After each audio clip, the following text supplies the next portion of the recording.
Reality TV has been an essential part of the TV entertainment circuit for decades now. It has even found its way to the internet with tons of YouTubers vlogging their daily lives and framing it in a dramatic approach. There is an immense amount of magic in prying into people's lives, judging their actions, making fun of them. And we permit ourselves to feel that way because it has no impact on our lives. At the end of the day, these people chose to put their private life in public display. They even make up stories and play characters to spice things up. They force people to care. Because think of it, otherwise you'll be watching the life of boring, dull people. There is a lot of material in the TV reality world to be explored in cinemas. And there have been successful examples in the past. However, these examples created a completely fictionalized version of reality TV shows, like The Truman Show and Squid Games.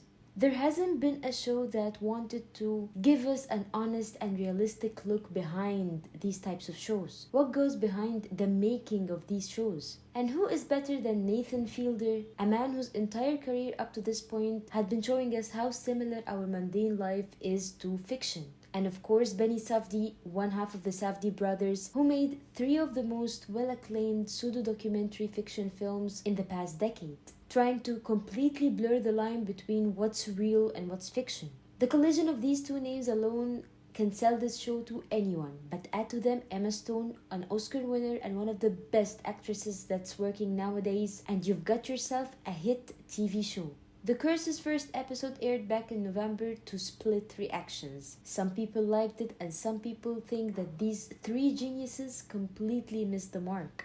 And with each episode, the gap between both reactions widens. That wasn't the reaction expected when these 3 big names work together, as the 3 of them have almost a clean record up to this point. Maybe the collaboration between the 3 of them led to conflict in ideas and themes, but no matter how bad it gets, it can't be that bad, right? To answer this question, we have to understand what is the curse. And honestly, this is a very hard question to answer. The curse is so many things at the same time, but let me borrow Benny Safdie's words to describe it. We took it and decided to make a fake reality show in a fake show that is as real as the fake people would want to make it, if that makes any sense. The Curse follows a newlywed couple, Asher and Whitney, as they are struggling to make their HGTV reality show titled Philanthropy, which is about a couple who are trying to do a lot of philanthropy work to promote their vision of a sustainable, eco-friendly life in a small town called Hispaniola, while also paying tribute to the indigenous people of the region and respecting their legacy. If you're familiar with HGTV reality shows, you're most likely familiar with shows that have almost the exact same plot. But if you are unfamiliar with that, it will take you a couple of episodes to fully get what the hell is happening in The Curse. However, The Curse doesn't give you time to be fully submerged in the hyper-televised world before starting major plot points and showing key moments for the characters that will go on to define their arc throughout the show.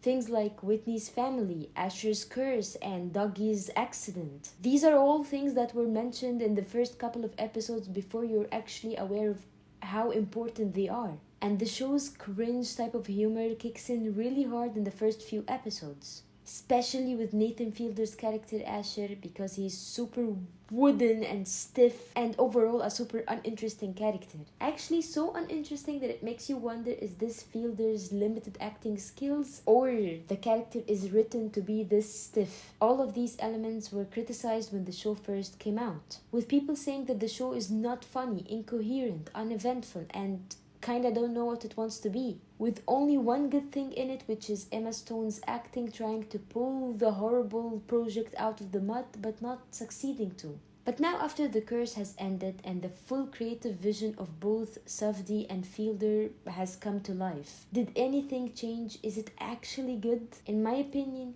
yes, and yes, and yes.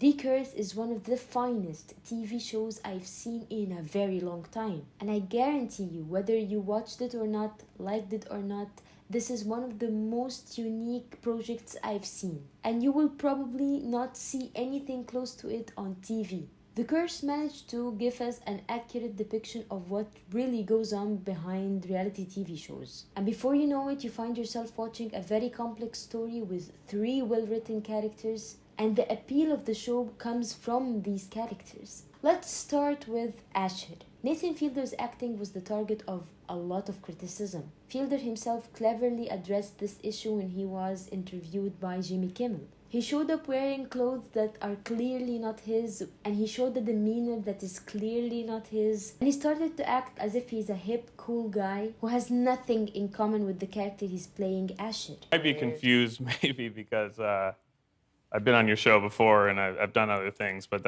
I'm doing a character, but this is me. He even addressed the New York Times review saying that they made a factual error by calling his acting limited because Asher, the character he plays, is a completely different person than the person he is in real life. Yes, all of this was a joke, but he has a point. Asher is supposed to be stiff, unlikable, wooden, uninteresting. In fact, he is one of the most uninteresting guys to ever exist. And this specific factor plays a vital role in their relationship in the show. When his wife Whitney starts to realize how much of a loser he actually is, how uncharismatic and boring her life is when she is around him, how he's ruining the way she wants to tell her story. At one point, she even asks him to enroll in a corporate comedy class in hopes that he can get a little bit funnier, which ironically he will be fired from because of how unfunny he is. Imagine this. He is so unfunny that he gets fired from a class where unfunny people go to try to be a little funnier with their co-workers. The key scene for Asher's character takes place in the very first episode, when Dougie the director asks him to hand money to the little beggar girl and he's gonna film him doing so. And sure enough, Asher goes and gives the little girl the money. The problem is he only found a $100 bill in his wallet. So after the cameras stopped rolling, he actually went back to the girl and asked her to give him the money back. So the girl refuses and he ends up snatching the money out of her hand and tells her that he will go get some change and he will be back to give her some money. The girl gets super mad and tells him, "I curse you." At the beginning, Asher doesn't give this sentence much thought. He actually goes to try to find some change to give it to the girl. And after a series of unfortunate events, he does manage to do so. But when he comes back, he can't find the girl. Throughout the show, weird things starts to happen to him, which will lead him to believe that the girl did actually curse him. Throughout the show, Asher is the character that gets his life ruined the most. He loses his friends, he's involved in a lot of scandals, and he gets humiliated a lot of times. And above all, he loses the respect of his wife. And of course, he attributes all of these horrible things to the curse. Instead of facing the reality of the situation that he's in right now, that he's not the main character of the show, he's not even the main character of his life, he's constantly being played by Dougie and Whitney for the sake of the show. But instead of facing all of that, he chooses to deny and believe that there is this magical force that is doing all of that. And during the show, he is also trying to find the magical solution to uncurse himself. If we delve deep into the core of the show, we will find that Asher's character is the most pathetic character of the trio. Unlike Whitney, he does care about the money that they're investing. And he does want the Passive House project to actually succeed. And he is trying to find real buyers to buy the houses. He doesn't want paid actors to act as if they are doing so. But Asher's submission to the status quo and his unwillingness to take control of his life is his real curse. Whitney keeps abusing him throughout the show until we reach this breaking moment in episode 9 where he actually gets to hear her saying how she is so disgusted by him. She says that after she has literally ruined his life in every single way. But instead of him being angry and actually taking a stance, he takes it upon himself, saying that he is the reason that she's feeling this way, and that he has to change his ways in order to win her love again. The most confusing thing about Dougie's character is that he is actually a talented director. He can easily read people, he can easily understand their personalities, and he knows how and when to use this knowledge. He magnifies whatever emotion he wants them to feel in order to create this enticing real-life drama. He knows exactly what the audience wants to see, and he knows how to deliver that. Yes, he is a master manipulator, and yes, he has no respect for people's privacy, and yes, he distorts the truth in order to create the drama, But he is undoubtedly the right man for this job. At the very beginning of the show, we see a different Dougie than the one we get to see at the second half of the show. And that's because before the show was picked up by the network, Dougie was in deep depression due to the death of his wife in a car accident, which we later on learned that he was partially responsible for because he was the one driving and he was drunk. So when his old friend Asher calls him up to come to Hispaniola to start shooting the show, he feels like it's not only a great chance for him to be distracted from the guilt he feels as he get to focus on creating the show, but it's also a great opportunity to link up with an old friend, as he is in dire need of one. However, when he arrives, he finds out that Asher doesn't give him any attention. He's always busy with the show and tending to Whitney, and suddenly Dougie finds himself in a small town where he knows no one, and every single thing around him reminds him more and more of his wife's death. And that's when he realized he needs the show. He needs philanthropy. He needs to put all his effort and mind into this project in order for it to succeed, especially after he gets the call from the network. The only problem is that he can't take over the show and present his own vision because he is dealing with a control freak, Whitney, who is always commenting on every single detail, limiting the amount of footage he can take, and treats him as if he's someone working for her, as if he's only here just to take the paycheck. But when Dougie realizes that this is the situation that he's in, he deals with it masterfully. At the beginning, he lets Whitney take the lead, giving her full control, being completely passive at the background. He wants to make her feel as if she is running the show. But then he shows her a cut from the show that she wants to create, her own vision. And surprise, surprise, Whitney doesn't like it. Because Whitney only wants to present herself as if she's a perfect person and exclude any personal moment that could potentially lead to drama, which is the complete opposite of what Dougie wants. And when Whitney asks him why does the show feels off, he tells her that it is frictionless. Look, what we have here is a frictionless show. There's no conflict, there's no drama, and that's not something people want to watch. And he goes on to tell her how they can spice things up and how they can make it more interesting by making her watch how uncharismatic Asher is and how she secretly resents him. And he magnifies these emotions inside of her up to the point that she cannot see her husband the same way anymore. And after that, he takes full control of the show by proving to Whitney that he is not an intruding enemy who wants to put her in a bad light, but he is actually an ally who shares her vision of being a creative and strong independent woman. But she is held back by her relationship with Asher. And with that deal, Dougie gets the drama and she gets to be the main character of her show. Whitney's hate for Asher was real and it was present from the very first episode. But it wasn't life-shattering until Dougie started to make it a thing inside Whitney's head. He even poured some of his own resentment towards Asher because he wasn't there when he needed him. However, beneath all of that, Dougie is a person with a huge void inside of him. Guilt is eating him up alive. He cannot stop blaming himself for his wife's death, and he's desperately looking for something to fill that void inside of him. At some point, he even urges Asher to take him to the girl who cursed him, to prove to him that the curse is not real, and he's gonna do so by making the girl curse him too. And when he goes there, he asks the girl to curse him. He even begs her and he starts tearing up, telling her that I need that because he genuinely just wants something, anything to put the blame on.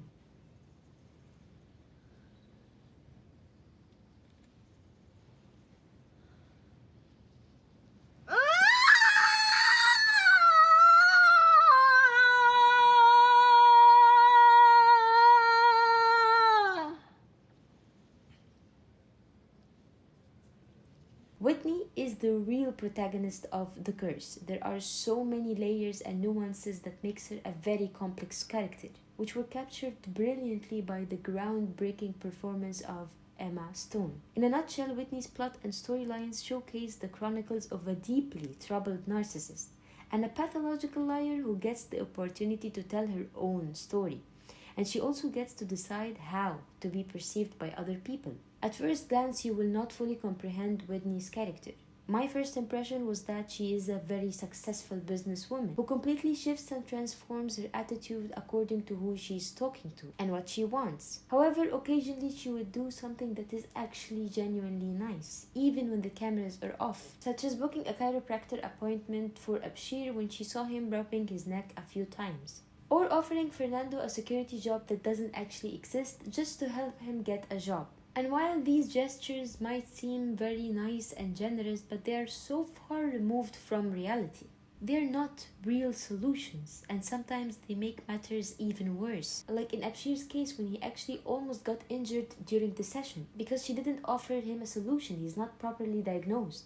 Or after assigning Fernando a security job at the plaza, and after he actually takes his job seriously by catching a thief who stole some jeans from a shop that Whitney owns, and he calls the police on the thief, which of course brings some negative light to the area that she's supposed to be developing, and this leads her to make the matters even worse. When she gives her credit card to the girl who's working at the jean shop, and tells her to pay any theft off of her credit card. And this encourages more people to steal because there are no consequences. And in turn, she increases the crime rates at the area. So instead of helping the community, she actually plagued it with crimes and theft. This uncontrolled desire to do good for society is the product of Whitney being the daughter of a family who has a bad reputation in housing and is known for being the reason many people are homeless. In the first episode, there is even a character who calls them slumlords. And because Whitney spent her entire life seeing the bad press that her parents received, she was determined not to be perceived the same way as them. Because from very early on, you know that she is a hypocrite. Because those parents who throw people out of the streets are the same parents who are financially supporting every single aspect of her life. But there is no better example of Whitney's lack of judgment and insensible logic than the passive houses, which is a visual representation of how out of touch she actually is. First off, these houses were built on land that her parents gave her from the slum money. However, she calls herself an artist while she actually stole the designs from another artist. And more importantly, these passive houses are not as passive as she claims them to be. There is one scene that shows a bird hitting the reflective surface of the house and dropping dead.